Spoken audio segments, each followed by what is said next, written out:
Aqui entra em alguns pontos que o mercado de lançamento, de venda de cursos online de maneira geral não está atento ainda, né? É um mercado muito novo e você trouxe para a gente assim, uma visão e uma percepção para pontos de tecnologia que a gente falou, nossa, eu nem imaginava que isso acontecia, eu nem imaginava que eu tinha que me precaver para isso, assim. E aí, começando mais um ProFaziCast, eu sou o Lads. Eu sou o Vini. E a gente tá nesse piloto, então eu espero que você goste, porque se você gostar, talvez tenham mais episódios, senão pode ser que morra em algum desses primeiros episódios. Você vai aqui. começar todos os episódios dando essa animada Esse na galera? disclaimer, assim, né? Jogando lá embaixo. Motivacional que nem o Vinhas. Tá aprendendo com o mentor. A gente montou a Profazi Digital e se você não sabe, a nossa agência é focada em lançamentos e negócios de venda de cursos online de maneira geral, que tem esse nome porque a gente acredita nessa estruturação que a gente faz para escalar os projetos, assim como a Profazi, como a essência da palavra diz. Hoje a gente está aqui com o Yuri, que é um cara brilhante que a gente teve o prazer de conhecer esse ano em uma mentoria e depois um mastermind que a gente faz parte. E obrigado pela presença. Queria que você contasse pra galera quem que você é, o que você faz aí, porque, enfim, acho que tô animado para esse papo. Acho que vai ser um papo que vai agregar muito. Massa, legal. Obrigado pelo convite. Foi um prazer poder conhecer vocês e acho que do ano, assim, vocês estão na minha mais autoestima, das pessoas que eu mais gostei de poder ter contato e foi muito bom a gente poder se ajudar o tanto que a gente se ajudou. Bom, eu hoje digo que a principal profissão que eu tenho é ser pai de 2 filhas, então eu coloco isso sempre em primeiro lugar porque é a minha ocupação mais importante. Mas em termos profissionais, assim, eu tenho uma história que eu venho desde... em 2007 entrei em engenharia na USP, achei a faculdade um saco, não gostava, não queria estudar, mas uma das matérias que eu gostei muito foi programação, então eu tranquei a faculdade e comecei a trabalhar com programação, comecei a trabalhar fazendo site, arranjei um emprego numa agência, que tive foi bem legal, consegui crescer bastante ali. E aí a vida foi tomando rumos que, enfim, incertos. Eu acabei caindo, virei sócio, né, recebi uma proposta para virar sócio de uma agência de comunicação corporativa. Então eu trabalhei um bom tempo sendo tráfego, que não tem nada a ver com tráfego do marketing digital. Eu era o cara que ia no cliente, pegava toda a demanda e levava para o diretor de arte para ele fazer a construção do que a gente precisava. Fiquei nessa agência uns 5 anos. Depois, né, entrei para uma livraria, então eu sou sócio de uma livraria, de uma editora, de uma distribuidora. Essa empresa até hoje é uma das empresas que eu gerencio. E para essa livraria eu tive que entrar no universo do digital, porque é um e-commerce, né? A gente percebeu que depender só da livraria física não renderia os frutos que a gente gostaria. Então, em 2013, que foi o ano que eu entrei para ser sócio dessa livraria, eu comecei a me aprofundar mais em marketing digital. Fiz o Fórmula de Lançamento, inclusive, em 2013, mas, para mim, na época, eu falei, não faz muito sentido, porque eu não vou lançar um curso online, então eu fui estudando por outros vieses, assim, né? Estudei mais um Henrique de Carvalho, pessoas que falavam Natanael, que falavam mais de conteúdo, coisas assim. E aí, de novo, né, fui estudando e, coincidências do destino, a minha esposa acabou começando a trabalhar como social media. Ela teve um sucesso estrondoso numa página pessoal dela, eu chamei ela para trabalhar para a minha livraria, e ela cresceu 100 mil seguidores em um ano. Uau. E aí Orgânico teve? Orgânico. Na verdade, ela fez uma página que ela cresceu 7 mil seguidores em um mês. Aí eu falei, vem trabalhar para mim. Eu tenho uma página lá com 40 mil seguidores, mas que tem um engajamento pífio, não funciona, não vendo por ela. Aí ela entrou e falou, então tá, mas você tem que seguir o que eu vou falar. Eu falei, não, beleza. Aí ela fez do jeito que tinha que fazer, 100 mil seguidores em um ano.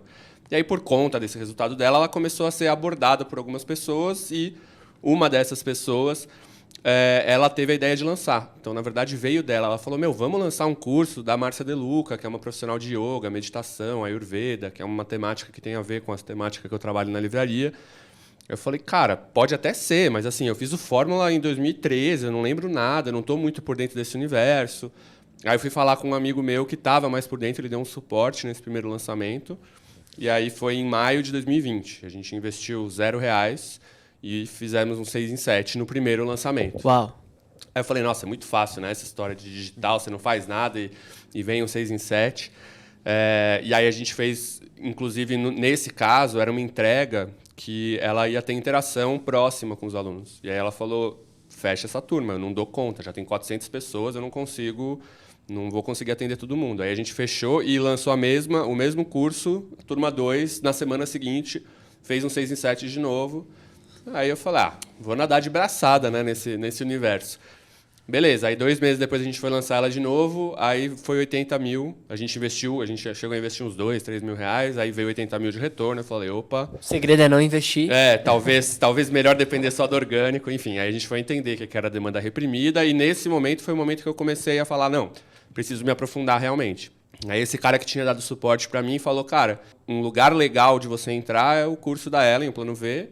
Eu entrei no Plano V, consumi todo o conteúdo, aí entrei na comunidade de Sobral, comprei 1 trilhão de cursos que eu não fiz também, mas eu fiz tantos outros, né? Tipo, profissão tráfego, eu acabei entrando e nem consegui consumir, enfim.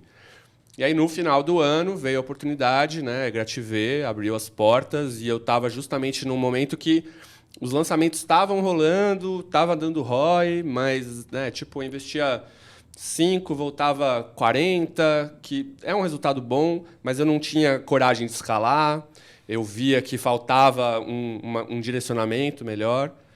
E aí foi isso, eu falei, cara, eu vou entrar. Tinham até outras mentorias que eu estava cogitando, mas pela afinidade que eu tive com a Ellen, e depois quando eu vi quem era o Vinhas, que eu nem conhecia antes, mas eu me alinhei muito com valores, com a forma dele pensar, a forma dele interagir com o mundo, assim. Aí eu falei, não, é aqui que eu vou entrar. E para mim foi um divisor de águas, assim, foi realmente algo que aí me colocou nos trilhos, aí eu fui entender realmente como que eu conseguiria organizar processos, como que eu conseguiria escalar. Tive resultados aí bem interessantes para mim, para minha agência, né? E a minha agência ainda é uma agência pequena, não sei como vai ser, inclusive nem quando vai sair esse podcast, não sei como vai ser quando sair, mas enfim, era eu e a minha esposa éramos sócios, e aí num determinado momento ela decidiu sair para se dedicar a uma formação e também a estar mais com as nossas filhas, então eu fiquei tocando essa agência sozinho. Vocês estão em quantos lá hoje? Hoje a gente está com 3 funcionários fixos e freelas eventuais, dependendo da demanda. Isso é uma lição de empresa enxuta, né? Porque o Yuri tem bons resultados em faturamento, 3 pessoas, e aí eu acho que já fica o aprendizado. Exato, mais de um projeto rodando, inclusive, né, Sim. com essa equipe, muito legal. Mas também tem uma história de que eu tinha 5 especialistas num determinado momento, e mesmo com essa equipe pequena, e eu decidi reduzir porque foi uma das coisas que eu percebi que não dá, pelo menos com uma equipe enxuta, para dar conta de tantos projetos com qualidade, né? Então, hoje eu estou com 2 especialistas só, as 2, inclusive, da mesma área. Né? Eu estava com 5, a gente reduziu para 2. Muito legal. E essa parte também acho que é uma coisa que quem está estruturando a agência às vezes fica um pouco na dúvida, né? De quero muitos projetos, quero fazer várias coisas ao mesmo tempo. Qual foi a lição para vocês, assim, de ter 5 e ir para 2 em relação à lucratividade, produtividade, resultado da empresa como um todo, né? Cara, foi também um divisor de águas na história da nossa agência. A gente estava lá com 5 especialistas e estava tendo resultados que estavam ok, assim, a gente estava conseguindo sobrar um dinheirinho, colocar um caixa na empresa, conseguir distribuir dividendo. Mas eu estava surtando, eu estava assim, sem saúde mental nenhuma, os lançamentos acumulavam um com o outro, eu trabalhava de madrugada, tinha pouco tempo com as minhas filhas, com a minha esposa, que é uma das coisas que eu mais valorizo na minha vida. E aí decidi fazer essa redução. Uma das especialistas, o contato com ela também não estava muito bom, então eu falei, não, preciso reduzir. E aí reduzi para uma só, num primeiro momento. Depois que eu fui pegar essa segunda, que eu já estava mais estruturado, que foi uma que eu lancei na Operação Everest, que foi o desafio que a gente teve na mentoria Grativé, né, de seguir todo um processo que a Ellen e o Vinhas passaram para a gente. E uma especialista, a gente estava lá com 3 pessoas. Foi a primeira vez na vida que eu consegui fazer um lançamento do começo ao fim, que chegava 8 horas da noite, eu não encostava mais no computador, eu tinha minhas noites com a minha esposa. Na verdade, eu conseguia parar até antes, ficava com as minhas filhas. Enfim, eu tive saúde mental, fiquei bem, fiquei tranquilo. E foi o melhor lançamento que a gente fez na agência até então. Né? Ao que você atribui ter conseguido chegar nesse resultado? Uma das coisas, assim, você tem a questão dos processos, que para mim ajudou muito, assim, ter uma clareza melhor dos processos. Teve uma estrutura muito boa que eu recebi, que eu sinto que a gente recebeu. Principalmente para mim. Talvez vocês já tivessem com a agência mais estruturada e não sei se fez tanta diferença assim, mas para a realidade da minha agência naquele momento, colocou muita ordem na casa. Tipo, eu consigo saber o que eu tenho que fazer daqui a uma semana, daqui a 2 semanas. Né? Então, isso me ajudou muito. Mas eu sinto que também uma das questões foi ter, tipo... Eu buscava muito entregar o mais perfeito de tudo. Né? Então, eu ficava trabalhando às madrugadas por conta disso. E eu acho que isso me levava para um lugar de ansiedade, de estresse, de cansaço, que eu achava que eu estava produzindo muito e talvez até tivesse, mas não estava produzindo com qualidade. Então, parar, ter meu tempo de descanso, meu tempo de lazer, meu tempo de curtir a minha família, de ver uma série, eu acho que é uma coisa que reseta a mente também, que me leva para um lugar que eu posso trabalhar melhor minha criatividade depois. Inclusive, esse lançamento, eu fiz tudo. Eu fiz o copy, eu fiz o tráfego, né? Beleza, eu tenho o designer, eu tenho o videomaker e tinha uma pessoa de atendimento, mas a parte de estratégia, a parte de criar o conteúdo, né, a especialista fez o que eu pedi, mas eu criei todo o copy, todo o tráfego e tivemos um excelente resultado. Então, eu sinto que ter a mente mais tranquila foi uma das coisas que ajudou e eu consegui ter porque estava com processos bem estruturados e tudo mais. Muito legal. E é muito curioso ver muita gente que a gente admira trazendo essa questão aqui da reduzir o tempo de trabalho para conseguir ter mais qualidade de trabalho, né? Para conseguir pensar da forma certa, para conseguir, enfim, entender melhor, né, esses passos. É muito legal te ouvir falando isso. E um outro ponto que você comentou foi de como no começo da sua jornada no digital você comprou muitos cursos, até relacionados à venda de cursos online, mas a mentoria foi uma coisa que virou muitas chaves, né? Qual que foi essa diferença, assim, de estar em uma mentoria versus o curso online, assim, que você atribui esse avanço, né? Acho que a mentoria ela tem uma questão que ela te leva para um lugar de você não tem opção. Agora você está na mentoria, você tem o compromisso. A quinta-feira você vai estar aqui, né? No nosso caso da Igrative era isso. E você tem esse contato muito mais próximo. Né? Você tem a possibilidade de perguntar, de tirar dúvida. Num curso online, você vai poder colocar sua pergunta numa caixinha de comentário embaixo do vídeo, que nunca vai ter a mesma atenção. Né? Então, o primeiro ponto, eu acho que é esse. Acho que tem uma questão que as mentorias elas têm um valor mais elevado, e eu acho que isso é excelente, porque te motiva também a buscar o resultado do investimento que você fez. Então, filtra momento de pessoas que estão lá dentro, filtra comprometimento. Exato. Eu acho que tem esse papel também. Total. E eu acho que isso é super importante. Porque é isso, coloquei aqui uma grana, eu preciso fazer isso aqui valer a pena. Eu acho que faz muito sentido para esse modelo de produto. E uma das coisas que, para mim, assim, valeu muito a pena é networking, né? Porque aí é justamente isso. Você tem contato com pessoas que estão jogando o mesmo jogo que você e, na verdade, com pessoas que já chegaram onde você quer chegar, que já passaram, já desbravaram esse caminho, que já caíram, já tiveram tropeços e muitos problemas, e você aprende com os erros delas, né? Então, algo que a gente ouviu recentemente na palestra do Jonatas, né, que é CEO do Novo Mercado, ele falou justamente isso. A gente tem que poder aprender com o erro do outro e não cometer o mesmo erro de novo. E uma das metas que eu tenho na minha vida, depois de ter lido Os Segredos da Mente Milionária... Esse livro é incrível.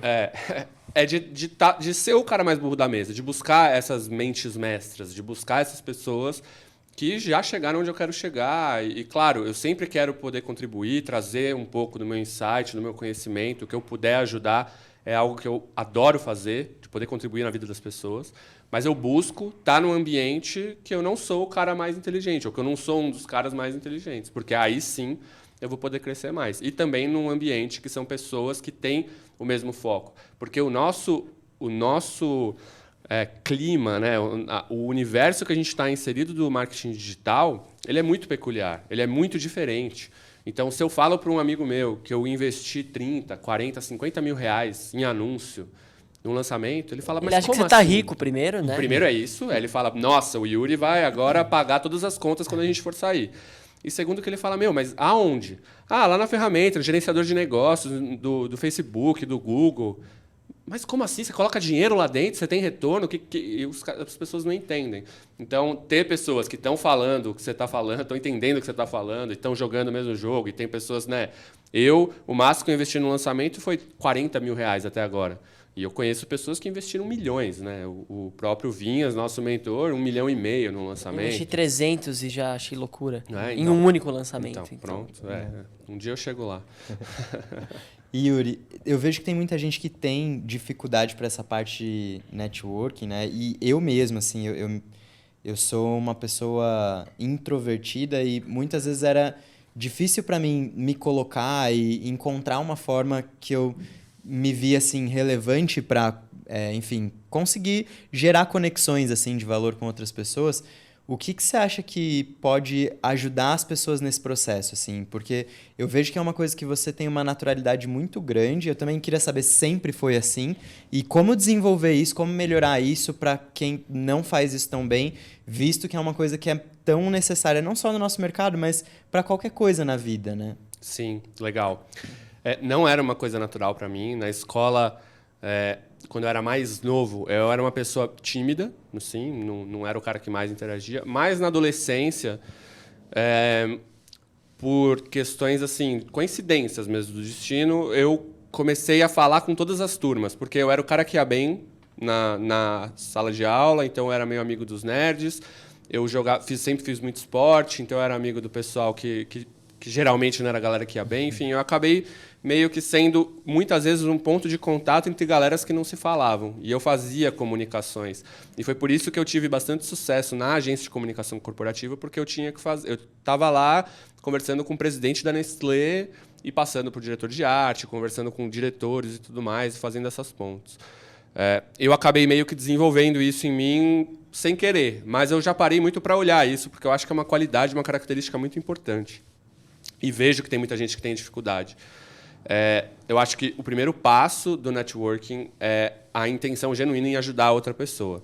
E quando você vai buscar ajudar para ter algo em troca, aí já está errado. Se você vai com essa intenção, não vai funcionar. Porque a pessoa, ela percebe, ela sente, ela vai ver que tem uma malícia ali naquele contato, né? Então, eu tenho certeza que quando eu ajudei o Vini... Não, eu ia falar isso agora. Você falou...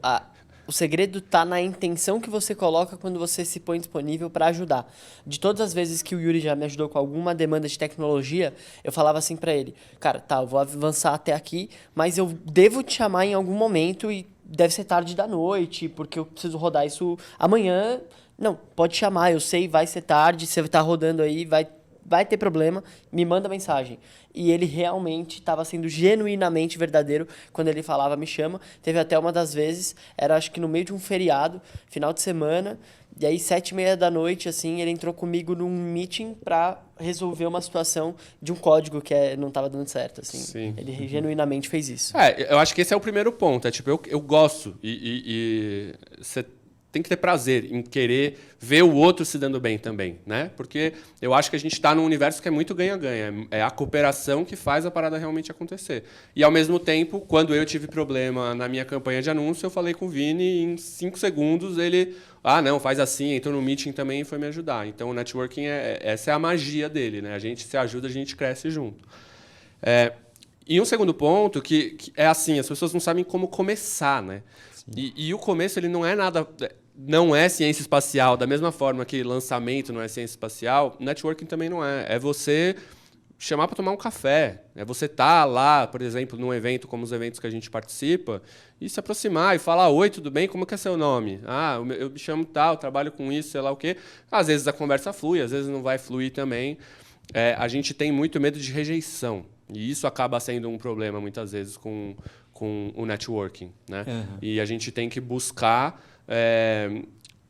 se colocar um pouco numa zona de desconforto, fazer esses contatos e ver o que vai fluir. Eu hoje vejo, em todos os ambientes que eu estou inserido, de mentoria, de mastermind, o maior valor que eu tenho nesses lugares é o contato com as pessoas, é o networking. Muito mais do que... Porque você chega num nível de conhecimento de marketing digital que não tem muito mais o que a gente aprender, assim, em termos de conteúdo. Vai ter aquela coisa que vai mudar o meu jogo. A gente vai ter, sim, novos conhecimentos que a gente vai implementando, que vai mudar 1% aqui, 2% ali, mas são coisas pequenas Mas uma parceria bem feita pode mudar a Total. história do negócio, pode mudar a nossa trajetória de Ou vida. uma execução que você está adiando. Porque às vezes você tem a parceria boa ou uma parceria que você acredita dentro do seu negócio, mas aí você está indo nesses encontros de mentoria e mastermind, está virando obeso mental, não está executando de fato o que é importante e urgente e o que vai realmente tirar o seu negócio do platô que ele está por pura negligência. Então, às vezes, por exemplo, ontem a gente estava em um evento e a gente viu uma palestra do André, que é o CEO lá, o gerente de mídia da Ingratitude, e ele mostrou coisas na palestra dele que ele já tinha mostrado nas outras palestras todas que ele já deu e aulas que ele já deu, mas no final o Iago olhou para mim assim e falou: caramba, agora eu percebi uma coisa que ele falou que eu só peguei hoje. Que era a questão de quando você está escalando um lançamento, você perceber que mais do que 30% das suas leads estão vindo de um único criativo. E se isso acontecer, é um sinal vermelho. Ninguém nunca te fala para olhar para isso. Você acha que se você está conseguindo ter um único criativo que te traz 90% das leads baratas, você vai escalar nele. E isso baixa sua conversão. Enfim, são pequenas coisas que você vai ajustando no meio do processo. Né? Sim. E isso que você falou também do começo do networking, né? Eu acho que pode ser também um jogo mental, assim. Eu lembro de uma vez que eu fui falar com você, que eu tava no Rio de Janeiro e queria muito encontrar uma pessoa que eu queria me aproximar mais de lá e eu tava, assim, com um bloqueio interno muito de, pô, como é que eu vou mandar uma mensagem? Como é que eu vou começar isso? Você falou, não, cara, só começa, manda uma mensagem assim, assado. E eu demorei muito para escrever aquela mensagem e era algo mais simples, né? Era uma coisa que, a hora que eu mandei, foi super fluido. A pessoa entendeu, foi muito gentil, assim. E acabou que por outros motivos eu não fui encontrar ele, mas, assim, eu percebi naquela situação que rola uma pressão muito mais interna na nossa cabeça, né? Nesses momentos de, pô, não sei como chegar, não sei como falar. E é simplesmente se colocar lá, né? Vulnerável para começar uma conversa, sabendo que você vai chegar nela de forma aberta, com a intenção de se doar, né? E sem interesse, e que as coisas vão fluir, né? E também, acho que tem um ponto maior ainda que é socialização, né? Assim, além de tudo isso,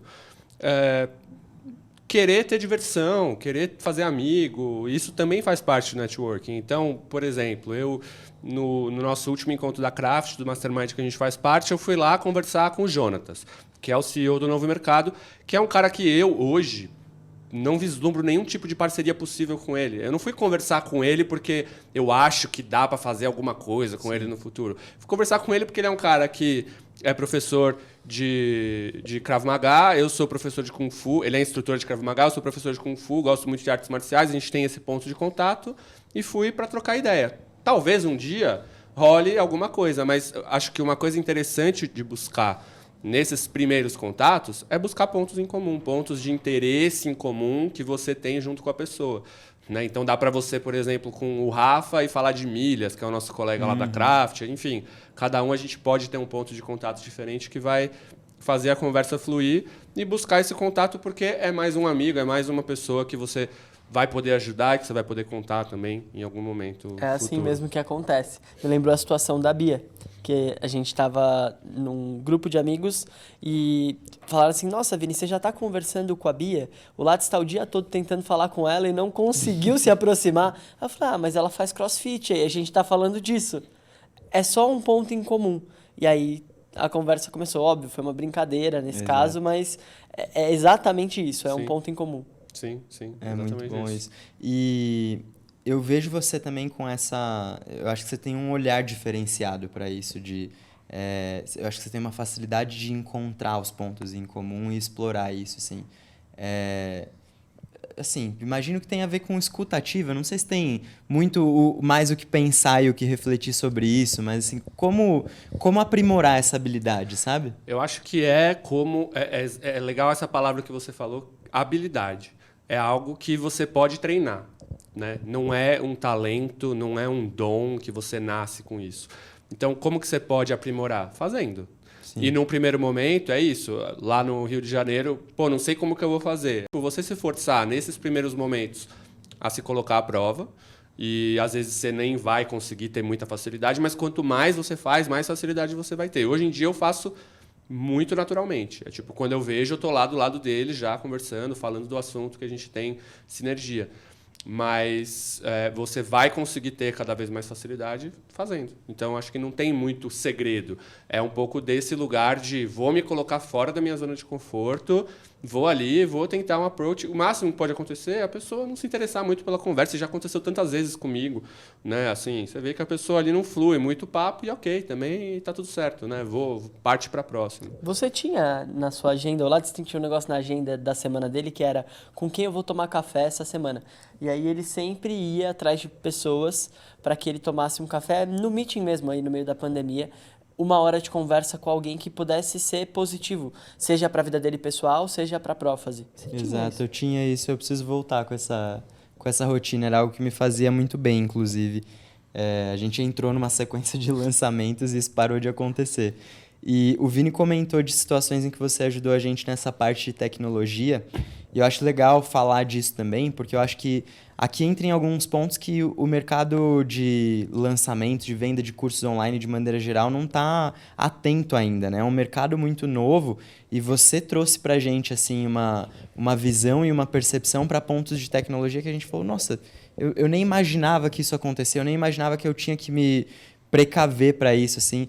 Queria que você falasse um pouco de alguns desses pontos cegos, assim, que você entende no mercado na parte de tecnologia para mercado de venda de cursos online. Legal.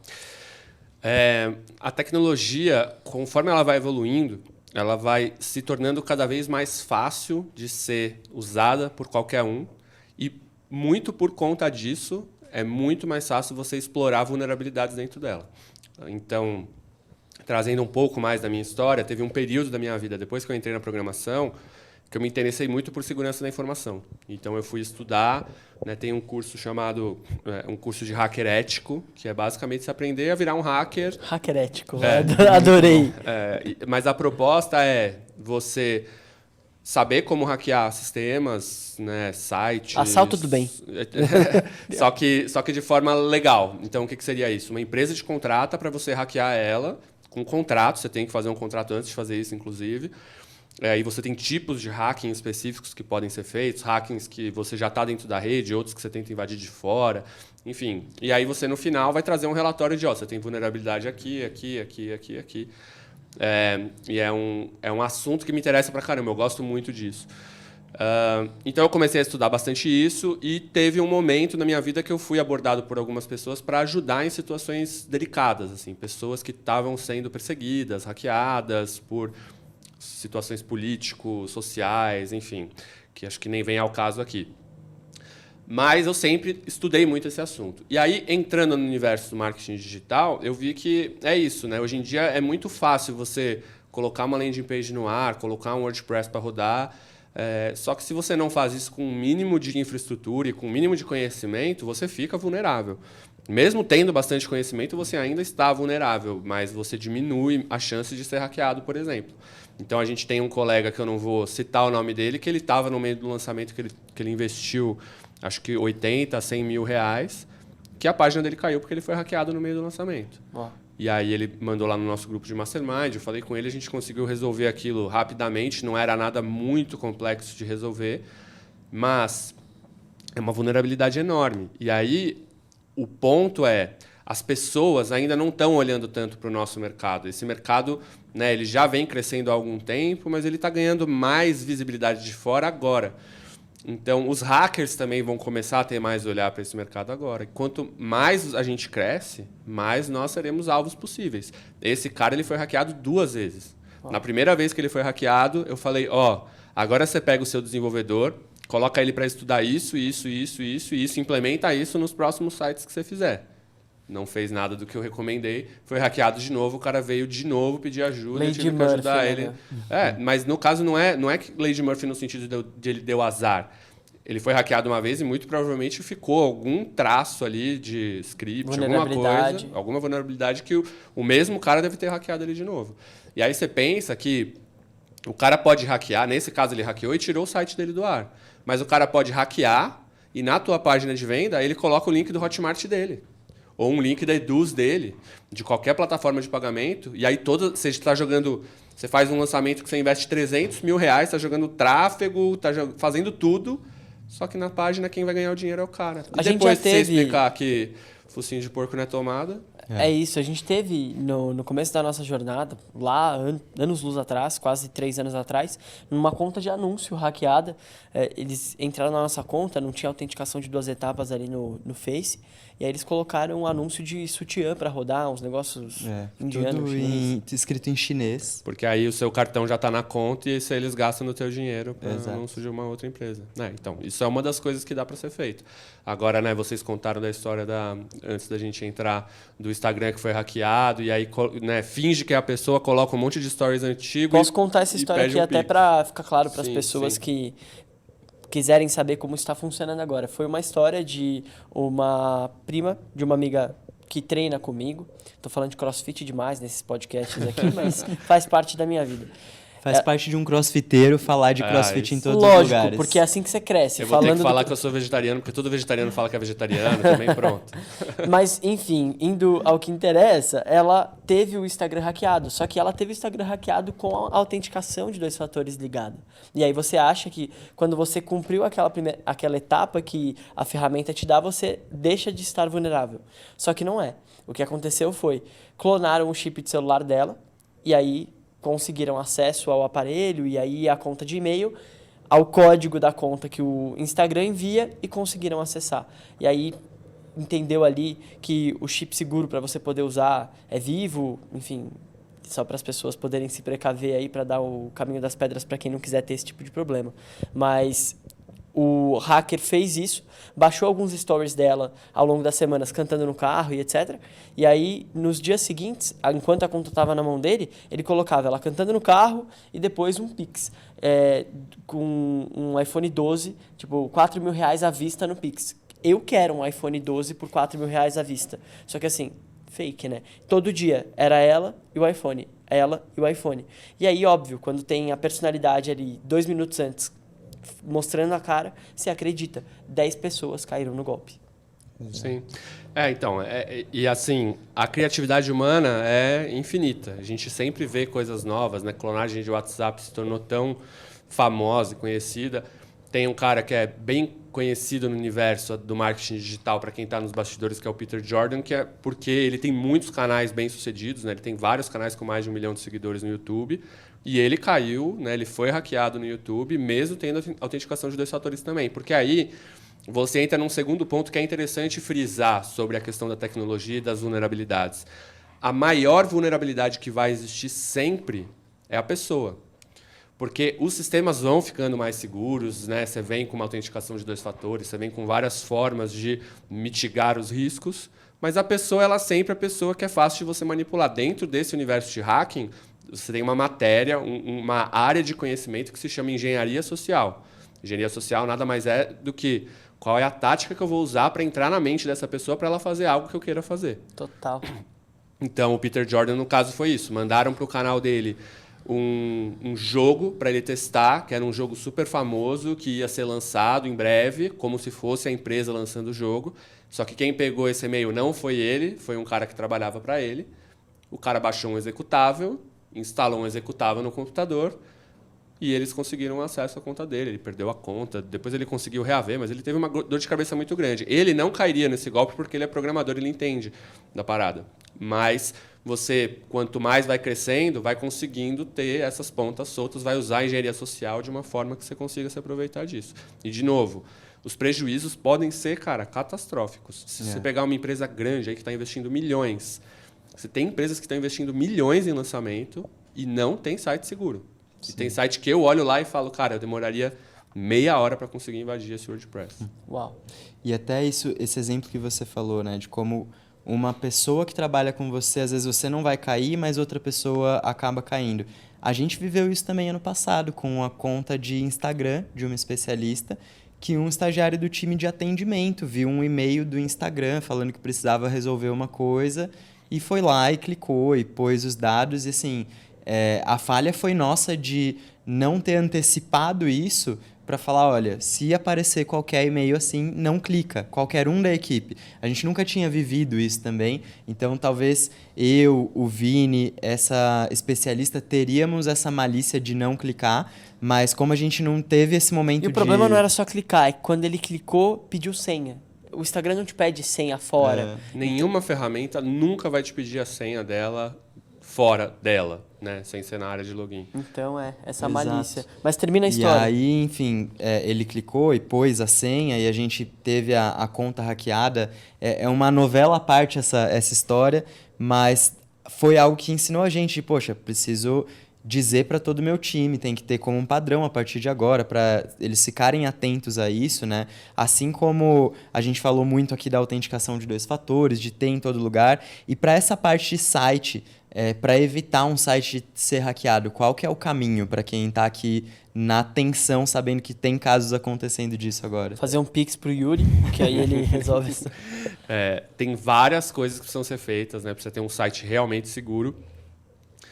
Então, o ideal é você já ter uma defesa a nível de DNS, né? Então, o DNS é a parte que aponta onde os sites estão, né? Você tem o seu domínio, e aí o domínio fala, seu site está lá no servidor tal. Hoje em dia, a Cloudflare é o sistema mais utilizado no mundo, super conhecido. Então, instalar defesas já lá na Cloudflare, já a nível de DNS, você consegue fazer com que a maior parte dos hackers não cheguem no seu site. Porque hoje o que acontece muito? Não é o cara, o Yuri, lá atrás do computador hackeando o seu site. São robôs que eles deixam rodando e eles vão tentando sites do mundo todo e aí, eventualmente, podem chegar no seu. Então, a nível de DNS, você consegue bloquear muita coisa. Mas não é a coisa mais simples de fazer. Teria que pesquisar um pouco. Foi a aula que eu dei lá no nosso Mastermind. A primeira parte da aula foi como que as pessoas configuram isso. Como eu sou um aluno aplicado, a gente já fez. Colocou em prática, estou sabendo. Que bom. E o nosso colega que teve o site hackeado pela segunda vez não colocou em prática e teria sido bloqueado a nível de DNS, o problema que ele teve. Mas a segunda parte que todo mundo poderia fazer é assim... Hoje em dia, a maior parte dos sites tem sido construído em WordPress. Então, se for feito em WordPress, como o WordPress é das maiores plataformas do mundo, ela também é a plataforma com mais alvos, né, com mais alvo de hacking. Então, instalar plugins de segurança. Hoje, um que eu gosto muito é o WP Server, tem Anaconda, tem alguns ali, né, e você tem que instalar e configurar. Então, é tipo jogar no YouTube como que eu configuro, né, um plugin de segurança do WordPress, porque ali ele já vai te dar vários safeguards, várias coisas que vão te proteger, né, para esse hacking não acontecer. E uma das coisas que é mais importante é não usar plugin pirata, não usar tema pirata, não usar nada pirata, porque a gente confia muito nas pessoas, né? Qual seria a intenção de um cara perder horas do dia, ou às vezes dias, para descriptografar ou para conseguir piratear um plugin mega complexo? A única intenção do cara é que ele vai estar dentro do teu site, ele vai injetar um código lá e ele vai hackear teu site. Então, não usar nada pirata. E os plugins são atualizados, os temas são atualizados, os sites são atualizados conforme vulnerabilidades são encontradas. Então, manter o site sempre o mais atualizado possível. Então, o tema com a última atualização, os plugins com as últimas atualizações é importantíssimo. E não deixar nada instalado que você não está usando. Então, o que acontece muito hoje em dia o cara tem um site lá com 10 temas, só tem um que você está usando, e tem 10 temas lá instalados. Delete os outros 9, porque aqueles 9 eles provavelmente não vão ser atualizados, um dia vão descobrir alguma vulnerabilidade e vão entrar no seu site por aí. Mas falando um pouquinho desse problema que vocês tiveram no ano passado, a história de caso de Ferreira Espeto de Pau, eu tive o mesmo problema no meu e-commerce. Um funcionário meu recebeu um e-mail como se fosse da dona do e-commerce falando: você precisa resolver um problema lá, resolve aí. E aí clicava e você caía numa página que parecia muito, que era a página de login do e-commerce. Aí ele colocou login e senha. Só que aí eu tenho, isso é uma coisa que também dá para configurar em várias plataformas, eu tenho uma configuração que eu recebo por e-mail qualquer alteração em código-fonte assim, mais sensível nos meus sites. Aí eu recebi um e-mail falando assim: o seu funcionário colocou esse script aqui numa página. Aí eu falei: não, ele não sabe nem o que é um script, deixa eu ver o que foi. Aí, enfim, tinha sido hackeado, mas eu resolvi rapidamente. Mas você só conseguiu resolver rapidamente, eu acho, porque você recebeu esse alerta e aí você agiu rápido. Exato, porque eu deixei... Mas assim, provavelmente, tem várias coisas que se faz nos hackings. Geralmente, hacking de e-commerce, eles colocam links nas suas páginas que vão dar acesso para a página deles para eles ganharem com a AdSense. Eles não vão derrubar o site, porque para eles não vai fazer muita diferença. Eles Enfim, querem tem várias... volume de tráfego que beneficie eles. Exatamente. Enfim, mas aí esse é um ponto que é importante, é você trazer uma cultura organizacional que tem qualquer coisa estranha, precisa autenticar, precisa fazer isso, aquilo, outro, consulta um líder, consulta um gestor, né? Você fala, você sempre vai ter que falar com alguém acima de você se for uma coisa de autenticação, de verificação, porque aí você, né, mitiga esse problema, ou pelo menos diminui muito a chance de ter um problema assim. E eu achei muito louco esse processo com o Yuri, porque, por exemplo, a nível lá de DNS que ele ensinou a gente, ninguém da Rússia, ou da França, ou da Alemanha consegue acessar os nossos sites. Primeiro porque não precisa, a gente não vende para lá. Segundo porque ele tinha me explicado, 80% dos hackers vêm desses lugares. Então a gente já diminui, já mitiga ali na raiz, é muito louco. Não é que não consegue. Na verdade, dá para fazer a pessoa nem entrar, mas não foi o que eu fiz no seu site. No seu site, a pessoa ela tem que fazer o reCAPTCHA, que é aquele negócio que você tem que ficar clicando nos barquinhos, nos trem. Então, se o robô entrar, ele não passa por isso, ele não consegue passar pelo teste. Se uma pessoa da Rússia realmente, um brasileiro eventualmente está lá na Rússia e quer comprar um curso de vocês, o trampo que ele vai ter é que ele vai ter que fazer um reCAPTCHA. Então, beleza, isso tende a diminuir a conversão numa larga escala, mas uma pessoa interessada, você não vai perder ela, então isso é bom, é legal que isso fique claro. E os robôs, eles não chegam. Perfeito. Eu mostrei para ele que eu tenho um site que foi hackeado uma vez, que ele tinha, acho que era 24 mil tentativas de acesso por dia. E tudo barrado ali a nível de DNS. Não, o nosso tinha 6 mil tentativas, o do Maestro, a última vez que eu olhei, e isso é normal.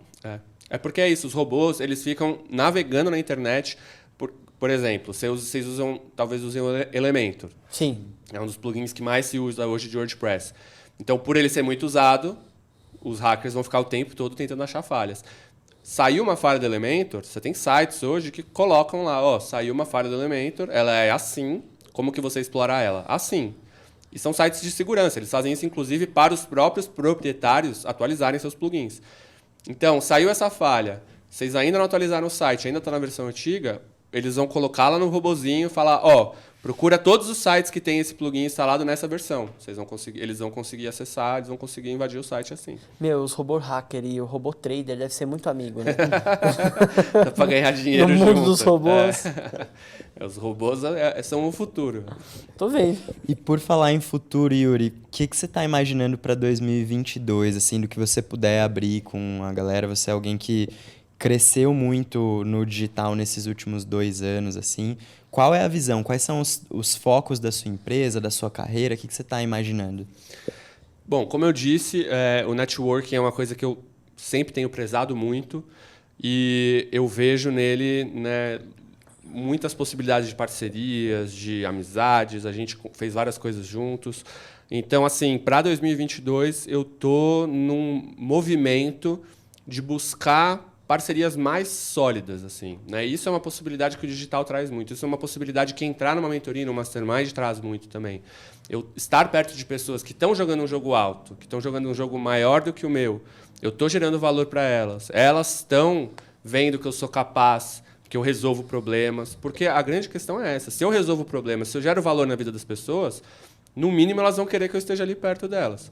Então, o meu jogo para 2022, eu estou buscando, né, uma parceria, uma sociedade, ao invés de estar jogando na casa dos 7 dígitos de faturamento no ano, que é o que a minha agência chegou em 2021, na casa dos 8 dígitos no ano de 2022, com uma sociedade, com uma parceria uma agência que já está mais consolidada, uma empresa que já está mais consolidada. Nada certo ainda, mas, né, é algo que eu tô nessa movimentação. E sei que eu consigo, mesmo que essa primeira movimentação não dê certo, eu sei que eu vou conseguir algo nesse sentido, justamente porque o networking é tão valioso e eu sei que há portas abertas aí nesse lugar. E um valor disso também, do que você está trazendo, é que, assim, tem gente que às vezes se cobra, poxa, eu faço um trabalho muito bom, eu faço tudo isso no projeto que a gente toca aqui e ele não atinge tal patamar, ele não chega em tanto de faturamento. Às vezes é o nicho, às vezes é o mercado, às vezes é o tempo que um projeto já está rodando. Por melhor profissional que você seja, às vezes você precisa fazer movimentos que te coloquem em parcerias que são já Sim. maiores do que o caminho de pegar um projeto que você já tem dentro e ir crescendo ele, né? Não, isso com certeza. Eu acho que talvez vocês tenham falado sobre isso em algum outro podcast, mas algo que a gente sempre precisa falar quando fala de digital é isso que você falou do tempo do projeto, né? Existe uma ânsia muito grande de ter resultado muito rápido no digital, porque a velocidade no digital é sim muito mais rápida, né? Você não conseguiria ter resultados que as pessoas têm no digital em tão pouco tempo em qualquer outro universo. Mas, ainda assim, a gente sempre tem que jogar o jogo de longo prazo. A gente tem que estar com esse foco nisso, né? Acho que isso é super importante ressaltar. Você vê pessoas há 2 anos que não faziam 6 dígitos, hoje vendendo empresas por 300 milhões de reais. Né? A gente conhece pessoas, a gente tem contato com elas. Né? Então, eu acho que é super importante a gente ter essa noção, né, do longo prazo, assim, nesse aspecto. E não se comparar com essas pessoas. A gente tem falado disso cada vez mais e entender que você tem um processo que é completamente diferente do processo do outro e que ele não é menos melhor, não é menos pior, nem melhor do que o dele. Então... Sim.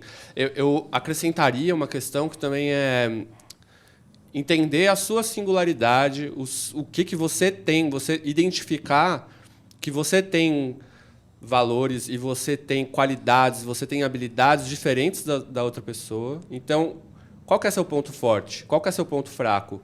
Identifica o ponto forte, explora o ponto forte, vai, né, e trabalha mais em cima dele. E também entender que cada pessoa se motiva de uma forma. Né? Então, por exemplo, quando o nosso mentor falou na primeira aula da mentoria que 20% das pessoas só iam ter resultado ali, com certeza tiveram pessoas que não ficaram muito motivadas, que falaram, nossa, ai meu Deus, o que eu vou fazer? No meu caso, eu falei, eu vou estar dentro dessas 20 pessoas, desses 20%. Né? Então, o importante aí é você buscar o que te motiva, o que te leva para frente. Às vezes é uma cutucada dessas, às vezes é você se fundamentar nos seus... Né? Por que eu estou nesse jogo? Porque eu tenho 2 filhas, porque eu tenho uma família, que eu quero dar conforto, que eu quero dar, né, uma tranquilidade, porque eu quero poder mudar a vida de pessoas. Então, isso é uma coisa que eu sempre volto quando eu me vejo num turbilhão, quando eu me vejo numa maluquice, assim, nossa, lançamento, muita confusão, sei lá o quê, eu falo, não, peraí, por que eu estou fazendo isso mesmo? Ah, eu quero ganhar dinheiro? Beleza, todo mundo quer. Mas eu tenho outras coisas aqui por trás. Minha filha, minhas filhas, minha família. Olha o tanto de pessoas que eu já transformei a vida vendendo cursos online, que realmente geraram valor. Né? Então, a gente sabe o potencial de transformação, né, que a gente pode ter na vida das pessoas, e isso é uma das coisas que também mais me motiva, e eu acho que é muito legal a gente poder ter isso como uma base assim, que nos propulsiona. Isso é mesmo muito legal. Isso faz toda a diferença, né? Porque tem dias que a gente fica menos motivado, tem dias mais difíceis.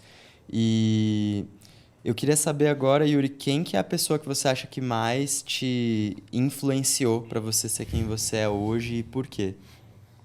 Cara, essa é uma pergunta que eu acho muito difícil de responder assim em uma Pode pessoa. ser mais de uma, pode ser mais de uma. Eu acho que assim,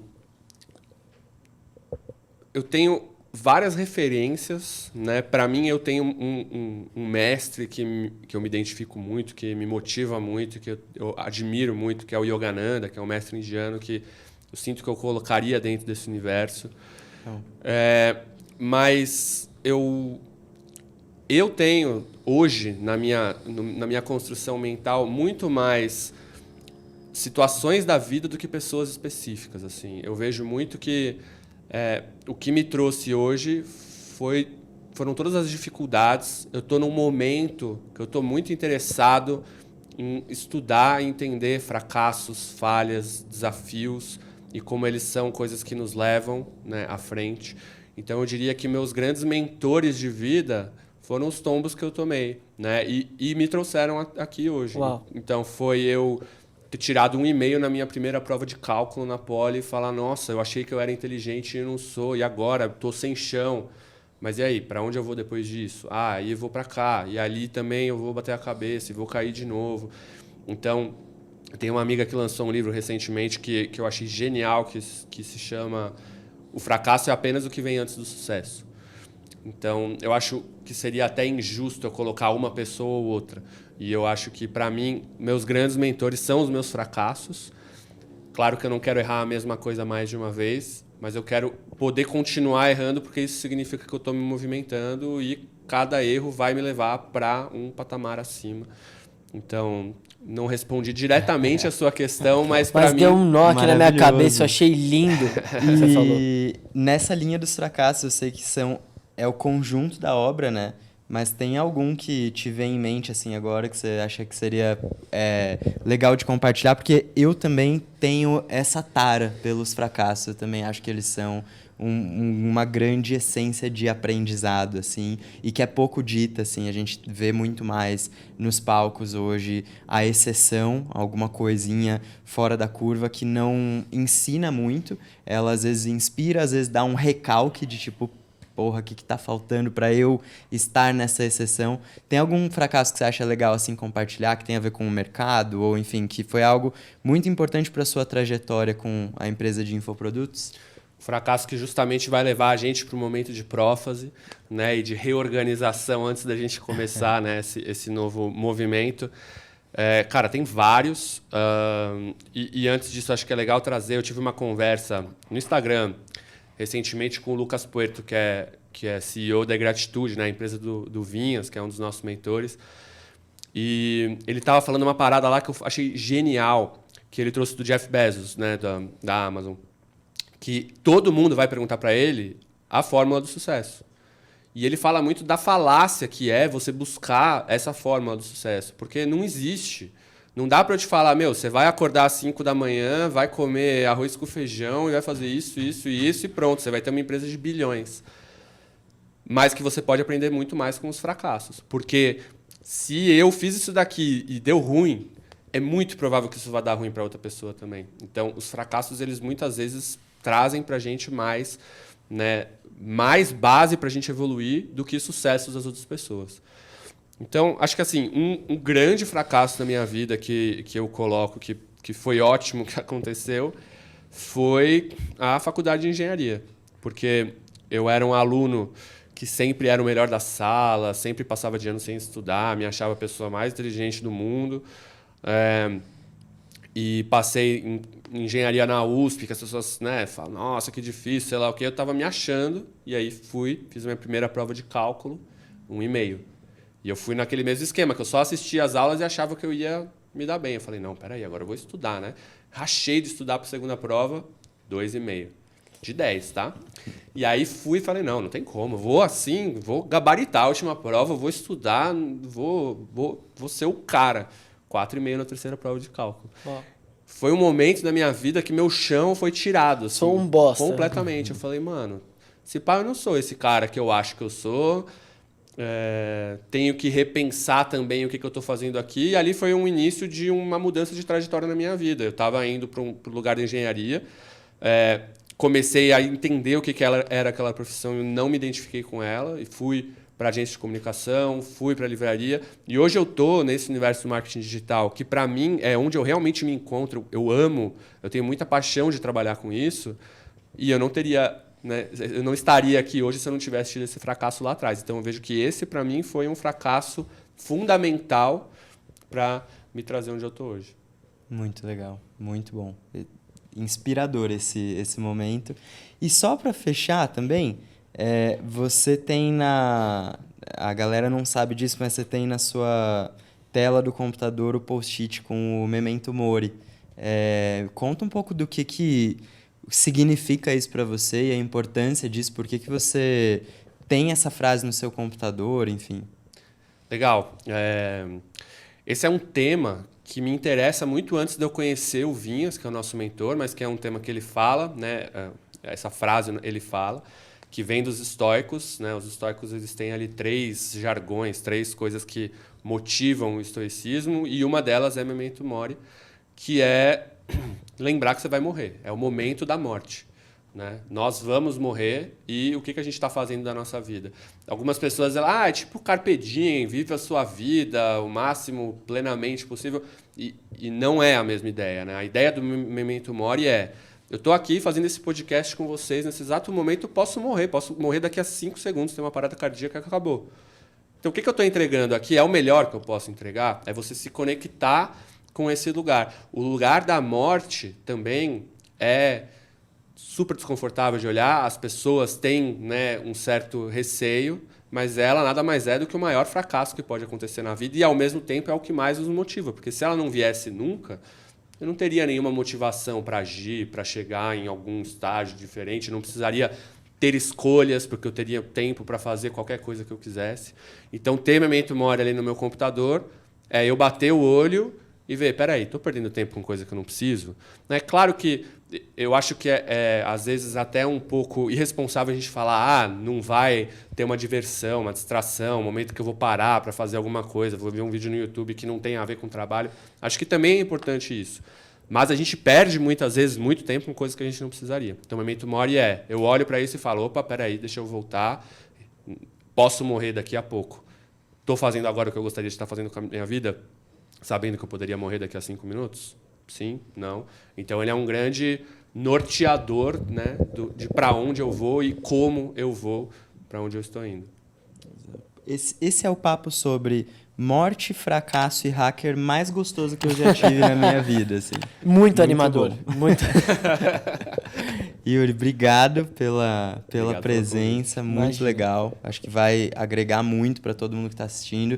Espero que você tenha anotado muitas coisas aí de como, enfim, insights tanto de mindset quanto de coisas práticas para o lançamento. E onde que a galera te encontra, quem quiser saber mais de você, te ouvir mais? A forma mais fácil de me encontrar hoje é @YuriBranco. Acho que é a maneira mais fácil de conversar comigo pelo meu Instagram.